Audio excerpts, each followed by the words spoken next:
Hello everyone, this is the Calculus 3 class, the Math 241. Last time we talked about the vector arithmetics and the geometric interpretations of vector operations.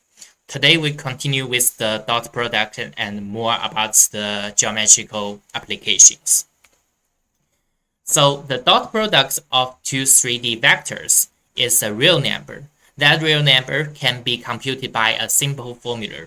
It is the sum of the product of corresponding vector components. The geometric interpretation of the dot product is that the dot product is equal to the product of the norms of the vectors multiplied by the cosine of theta, where theta is the angle between these two vectors.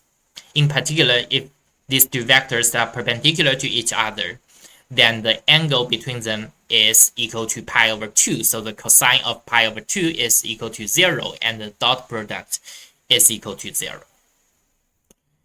So if we have two non-zero vectors, cosine of theta is equal to the dot product over the product of the norms of the vectors.